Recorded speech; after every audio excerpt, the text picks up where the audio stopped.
Stone in the golf. Good morning.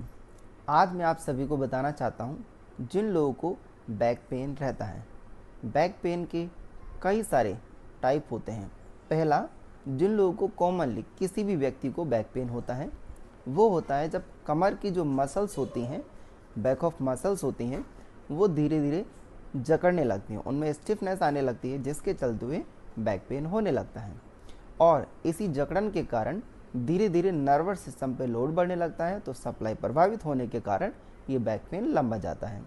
Even जो अगर हम बात करें, जो बैक की स्पाइन होती है, स्पाइनल कोड होता है, उसमें क्या होता है 31 पेयर ऑफ 31 यानी कि लगभग 62 नर्व चलती हैं जो हमारे बैक ऑफ एरिया, पीठ में, पैरों में, उनकी सबकी ब्लड को सप्लाई देती हैं। अगर इनमें कहीं भी धीरे धीरे कंप्रेशन बढ़ने लगता है तो दर्द की शिकायत और भी बढ़ जाती है। अगर हम बात करें, कई सारे लोगों को बैक पेन होता है जो बेल्ट एरिया होता है। बेल्ट एरिया में विशेष रूप से उन लोगों को पेन होता है जो लोग हमेशा टाइट कपड़े पहनते हैं और धीरे धीरे वहाँ की जो मसल्स होती हैं बेल्ट एरिया की, वो स्टिफ होने लगती हैं, जिसके चलते हुए बैक पेन और बढ़ने लगता है। तो बैक पेन कॉमनली जो होता है वो होता है एसिड, जब धीरे धीरे मसल्स के बीच में स्टोर होने लगता है और नर्वस सिस्टम में बढ़ने लगता है, जबकि स्टमक का जो एसिड है वो स्टमक में ही होना चाहिए। कई सारे लोगों को L4 और L5 में पेन होता है या तो फ्रैक्चर हो जाता है। तो मैं आपको बताना चाहूँगा, फ्रैक्चर की जगह अगर हम बात करें तो जो L4 की नर्व होती हैं वो फ्रंट ऑफ काफ मसल्स होती हैं और L5 की जो नर्व होती हैं बैक ऑफ काफ मसल्स होती हैं। इसका मतलब यदि L4 L5 में फ्रैक्चर हो जाए तो हम लोग उसको काफ मसल से ठीक कर सकते हैं। साथ ही साथ कई सारे लोगों को जो बैक पेन होता है वो देखते हैं कि डिस्क जो होती है उनकी या तो स्लिप हो जाती है या फिर बल्ज आ जाता है, जिसके चलते भी बैक पेन होने लगता है। तो इस परिस्थिति में उन व्यक्तियों की जो स्पाइनल कोड है जिसके अंदर 33 वर्टिब्राज होते हैं, उन सबको सेट करना होता है। पूरी स्पाइनल कोड की जो नर्व होती है उन सबको अपनी अपनी जगह सेट करना पड़ता है और जो मसल्स होती हैं उनको ठीक करना पड़ता है।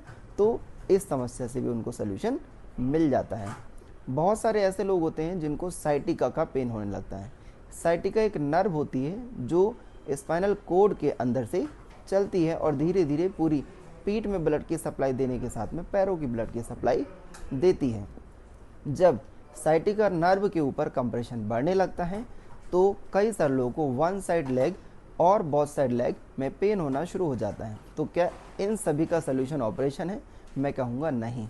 एज द न्यूरोथेरेपिस्ट मैं आपको सजेस्ट करूँगा you should go for natural neurotherapy without any machine, without any side effect और विदाउट एनी मेडिसिन प्रॉपरली इस समस्या को ठीक कर सकती है। और बहुत सारे ऐसे लोग हैं जिनको हम लोगों ने ऑलरेडी बहुत अच्छे से रिजल्ट दिए हैं। तो साइटिका नर्व के बारे में अगर आप बात करें या मैं बात करूं तो ऑपरेशन की रिक्वायरमेंट नहीं है, उसको हम लोग फिर से ठीक कर सकते हैं विदाउट ऑपरेशन।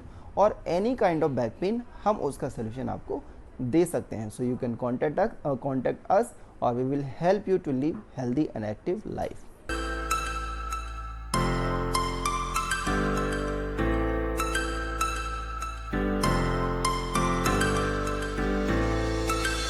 Mr. Fuzzy.